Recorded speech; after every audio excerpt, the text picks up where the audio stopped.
Ya betul, jadi Mhm. pokoknya di paling lambat semester 1 itu harus sudah ada hasil.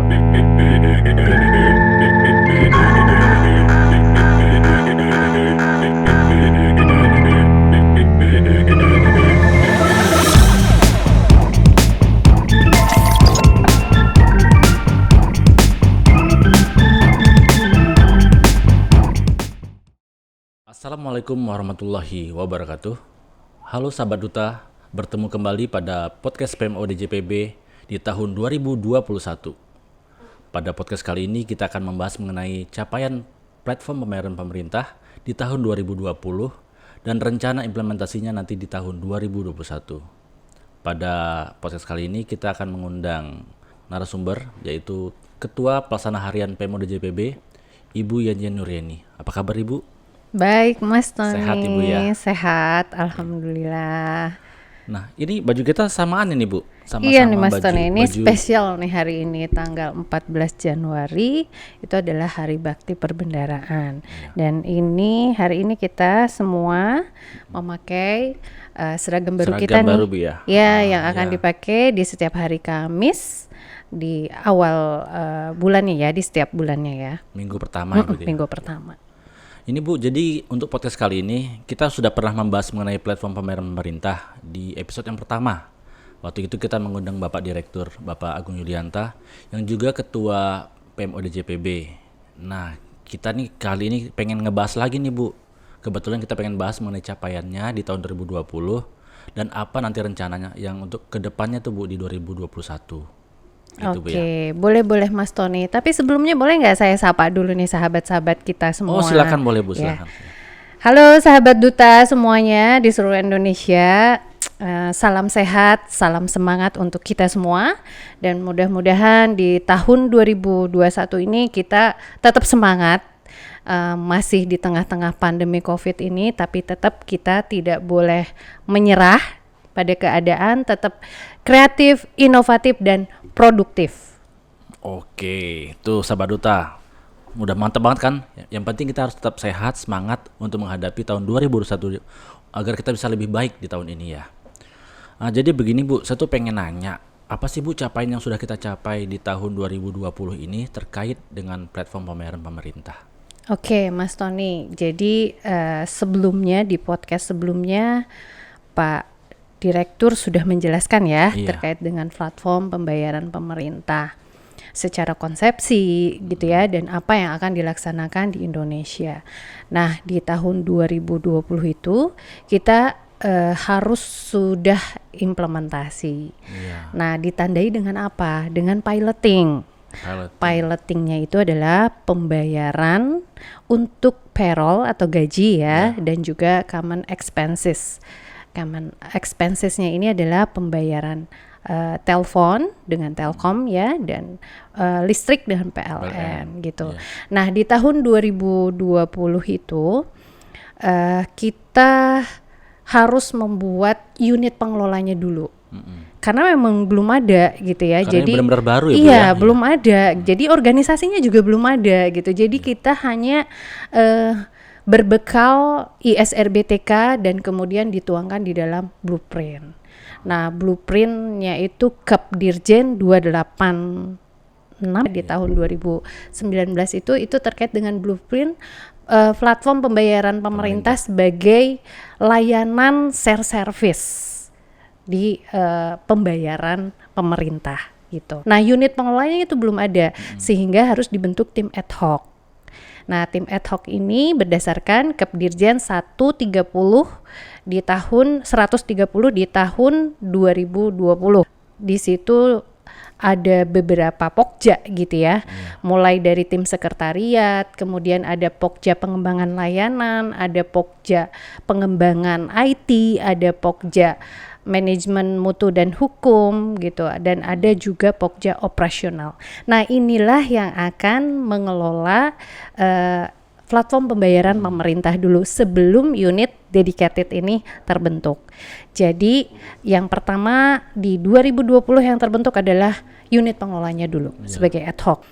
Nah, setelah itu kemudian regulasinya. Regulasinya juga kita lengkapi di tahun 2020. PMK, Perdirjen gitu Bu Betul. ya. PMK-nya adalah PMK platform ya di Iya. 204.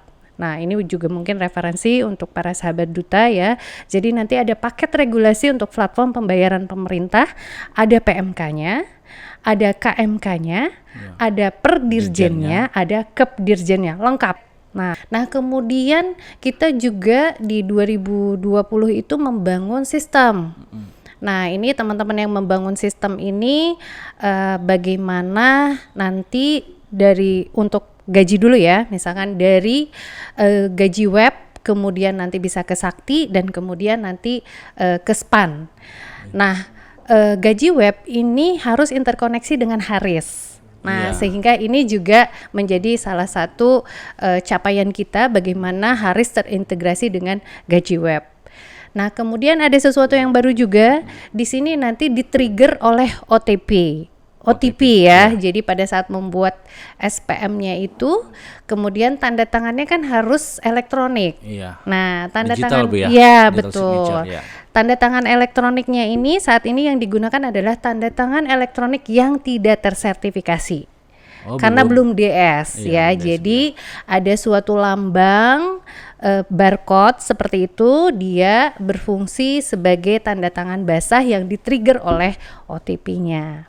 Gitu. Nah, kemudian dari sisi dashboard. Nah, ya jadi transaksi-transaksi yang tadi itu harus di-manage di dalam satu dashboard. Nah, dashboard yang sudah dibuat ini adalah dashboard untuk gaji. Gaji web tadi ya Bu ya? Ya, untuk gaji ya, transaksi gaji berhasil atau tidak dan sebagainya itu harus di-capture gitu ya, sehingga ada satu dashboard yang menjadi alat monitoring untuk untuk Pokja operasional. Nah, kemudian di situ juga kita di tahun 2020 ini kita juga harus mendaftarkan sistem ini tersertifikasi. Dan ini sudah kita koordinasikan dengan Pusintek untuk didaftarkan ke Kominfo gitu ya. Jadi lumayan udah cukup banyak capaian yang di 2020 ini ya. Mungkin teman-teman ini tanpa sadar ya, sahabat duta semuanya, bahwa gaji yang kita terima di tanggal 4 Januari kemarin ya, di 4 Januari itu adalah sudah produknya transaksi perdananya platform pembayaran pemerintah. Jadi tanggal 23 Desember kita berhasil untuk melaksanakan transaksi perdana pembayaran gaji melalui platform pembayaran pemerintah. Nah, cuman gini Bu, saya pengen nanya nih. Pasti kan untuk mencapai suatu keberhasilan nggak mungkin jalan itu pasti smooth Bu ya. Pasti ada kendala, tantangan untuk dalam melaksanakan yang gaji berbasis web tadi. Nah, saya pengen tahu nih Bu, kendala dan tantangannya itu apa aja Bu? Ya, betul Mas Tony, kalau bicara kendala tantangan itu pasti banyak sekali, makanya ada change management and communication. Wow. Itulah di situ untuk mitigasinya di situ gitu ya. Nah, tantangan pasti ada, apalagi ya mungkin kita sepakat lah ya sama-sama, nggak ada yang nyangka juga bahwa di tahun 2020 ini kita dihadapkan dalam suatu kondisi pandemi yang memang kalau ditanya siap ya nggak akan ada yang siap gitu ya. Semuanya tiba-tiba berubah, habit dan sebagainya, mindset kita juga harus berubah gitu. Tetapi target kita tetap tidak dirubah gitu ya. Artinya tetap seperti target di SRBTK yang memang harus bisa implementasi di tahun 2020. Jadi sudah kebayang pasti ada tantangan koordinasi. Saya tidak mau bilang itu hambatan ya, karena pasti di setiap posisi itu ada tantangannya gitu. Jadi itu artinya tantangan, challenging gitu ya. Jadi kalaupun misalkan berbicara akhirnya ini nggak bisa, pasti tidak jalan. Tapi bagaimana kita akhirnya tadi harus kreatif gitu ya, harus kreatif, inovatif, dan tetap kita harus produktif gitu. Apa yang bisa kita lakukan di tengah-tengah seperti ini ya sudah akhirnya dimaksimalkan. koordinasi secara daring Daring. gitu ya. Kemudian kalau ada kesempatan dengan teman-teman pembangun sistem maupun pembangun regulasi maupun manajemen mutu dan hukum maupun teman-teman operasional gitu ya. Kadang ada pertemuan fisik di sela-sela seperti itu, dan biasanya kita manfaatkan daringnya itu betul-betul masif gitu ya. Jadi mohon maaf nih kepada Bapak Ibu semua tim platform dan semuanya yang sering kami gangguin gitu ya untuk koordinasi dan segalanya, yaitu karena bagian dari bagaimana kita betul-betul memaksimalkan, mengoptimalkan gitu ya dengan segala keterbatasan, tapi kita yakin bahwa kita bisa gitu ya bersama-sama ini. Itu dari sisi masalah koordinasi. Belum lagi dari membangun IT gitu. Ini Pengembangannya, Bu ya? Iya, Develop. untuk pengembangan IT maupun regulasi. Ini teman-teman atau Bapak Ibu semua yang masuk di dalam tim platform ini kan semuanya yang memang masih menjalankan tusinya masing-masing. Punya Karena kesibukan tersendiri ya, Bu betul, ya. punya targetnya masing-masing, punya prioritasnya masing-masing gitu. Tetapi tetap juga punya target juga di dalam platform ini. Jadi kebayangkan gitu kalau mereka itu adalah bapak-bapak dan ibu-ibu yang sangat sibuk di unitnya masing-masing, tetapi tetap juga harus menyelesaikan target yang ada di platform.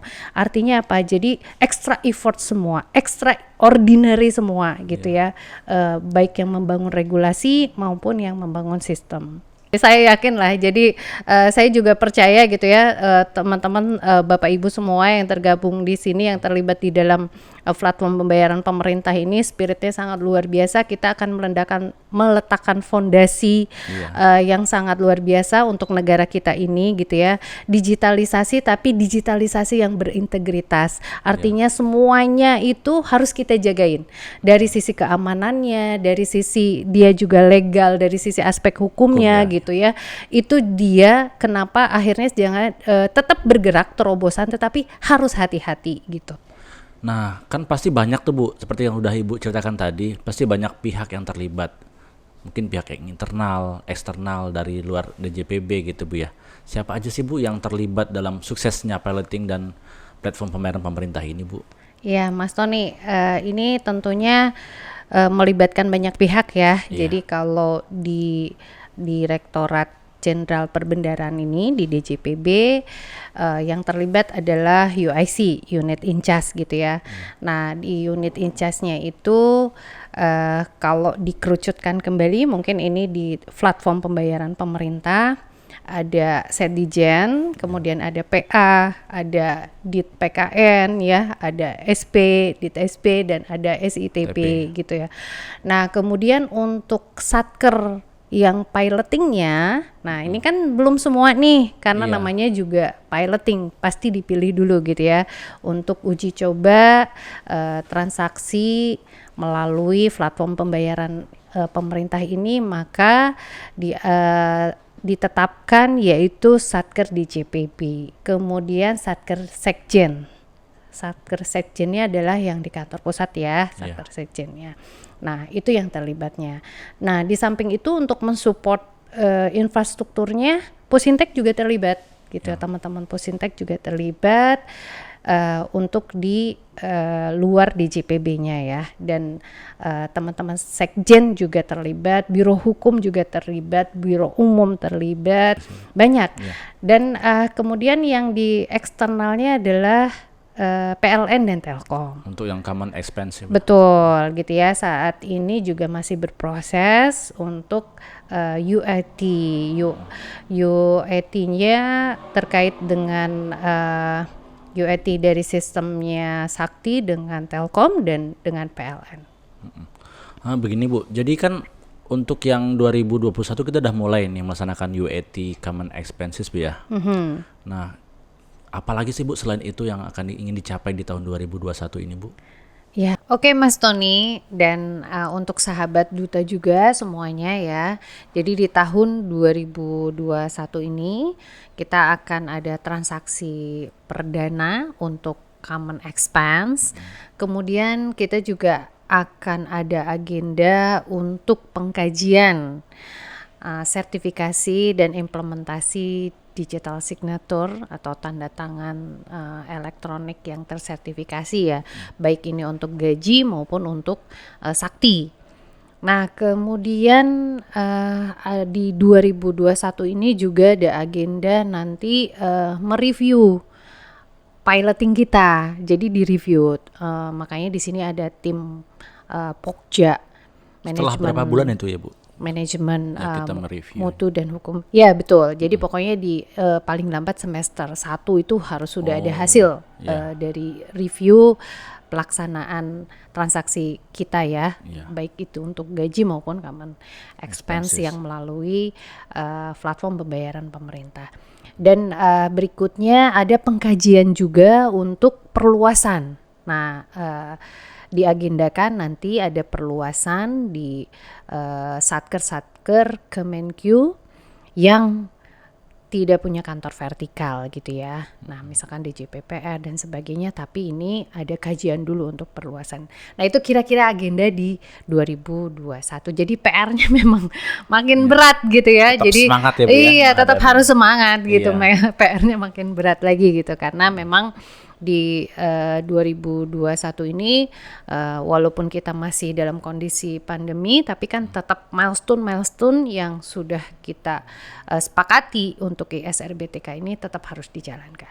Oke Bu, terima kasih banyak ya Bu atas semua paparannya mengenai platform pembayaran pemerintah. Saya rasa juga sahabat duta yang ada di seluruh Nusantara pasti penasaran nih, apalagi sih mungkin bakal banyak yang ingin ditanyakan. Tapi kita juga ada sosial medianya PMO ya Bu ya. Jadi nanti bisa disampaikan di situ pertanyaannya. Saya rasa cukup demikian untuk PMO podcast kita kali ini. Saya dari host Tony undur diri. Terima kasih banyak Ibu atas kesempatannya udah hadir di sini. Sama-sama Mas Tony, tetap semangat, salam sehat, dan untuk kita semuanya sahabat duta yang ada di seluruh Nusantara ya Mas Tony ya, pokoknya pandemi jangan menjadi halangan untuk kita tetap inovatif, kreatif, dan produktif. Oke, kita tutup sama-sama ya Bu ya dengan salam transformasi, berubah butuh nyali.